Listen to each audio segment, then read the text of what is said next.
What if the Michael Jackson biopic isn't really about fame at all?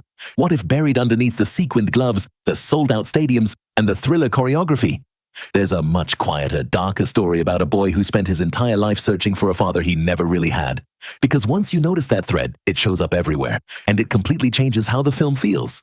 Welcome to Movizo, where the real story is always the one hiding just beneath the surface. Today we're breaking down Michael, the biopic tracking the rise of the king of pop. And trust me, there's a lot more going on here than just a greatest hits montage. Let's get into it. Here's what the film is actually about. And no, it isn't just Michael Jackson's music. Michael is a film about the search for a father figure. That's what drives almost every major relationship and emotional turning point in the story. And once you start connecting the dots, the pattern becomes hard to ignore.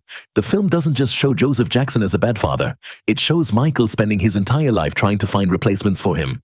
Let's trace it. Early in the film, Michael bonds almost instantly with music producer Berry Gordy, and the movie makes that connection feel deeply personal. After Gordy teaches him some basics about sound mixing, Michael hugs him. Not a handshake, a hug. For a kid raised in an environment built on pressure and punishment, that moment says a lot without spelling anything out. As Michael gets older, the film introduces his bodyguard Bill Bray.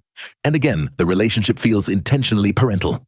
Bray isn't just security, he's stability. Calm. The kind of dependable presence Michael never really had growing up. Then there's Quincy Jones. Their partnership isn't framed like a normal producer-artist collaboration. Quincy gives him advice beyond music. He guides him creatively, personally, emotionally. The movie clearly wants you to see him as more than just a collaborator. Three men, three different stages of Michael's life, three versions of the father figure he kept searching for. And running alongside all of this is Joseph. Not absent, but constantly controlling. Every small act of independence from Michael is met with criticism, intimidation, or abuse. Even later in life, Joseph keeps trying to pull him back into the family machine, which is why the emotional climax of the film isn't a concert. It's Michael finally telling Joseph they're done. That's the real finish line of the story. The film directly connects Michael's artistic growth with his personal freedom. The more distance he creates from Joseph, the more creatively alive he becomes. And honestly, the movie barely even hides that connection. This also changes the way the film portrays Michael's disconnect from adults his own age, and his natural comfort around children. The movie suggests that Michael never really got a normal childhood in the first place. Rehearsals, touring, pressure, perfection. That became his entire world before he was even old enough to understand it. So emotionally, part of him stayed young. And here's where the film gets interesting. That same childlike side of Michael, the toy stores, the obsession with fantasy, the dream of Neverland, is also shown as the source of his creativity. His love for old horror films and Fred Astaire inspires thriller. His desire to connect with younger audiences shapes Beat It.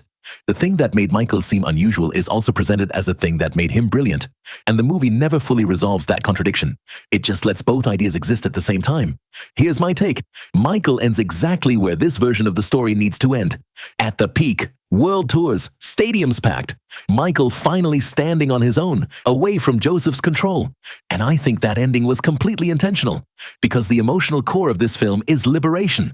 It's about someone trying to become their own person after spending their entire childhood controlled by somebody else. That arc has a natural ending point. What comes later, the controversies, the allegations, the collapse of his public image, is a different kind of story entirely. One this film very clearly isn't trying to tell. Whether you agree with that choice is another conversation. Which brings me to you. Do you think Michael was right to end on the rise, focusing on the artistic breakthrough while leaving the darker chapters untouched? Or do you think what came later makes it impossible to separate the art from the artist? Drop your take in the comments. The most thoughtful response gets pinned. Michael is a film about fathers and sons, about the cost of genius, and about what it takes for someone to finally step out of another person's shadow. And beneath all the spectacle, that's the story the film keeps coming back to. That's what we do here at Movizo. We find the story underneath the story. Like the video if you enjoyed this breakdown, subscribe for the next one, and until then, keep looking closer.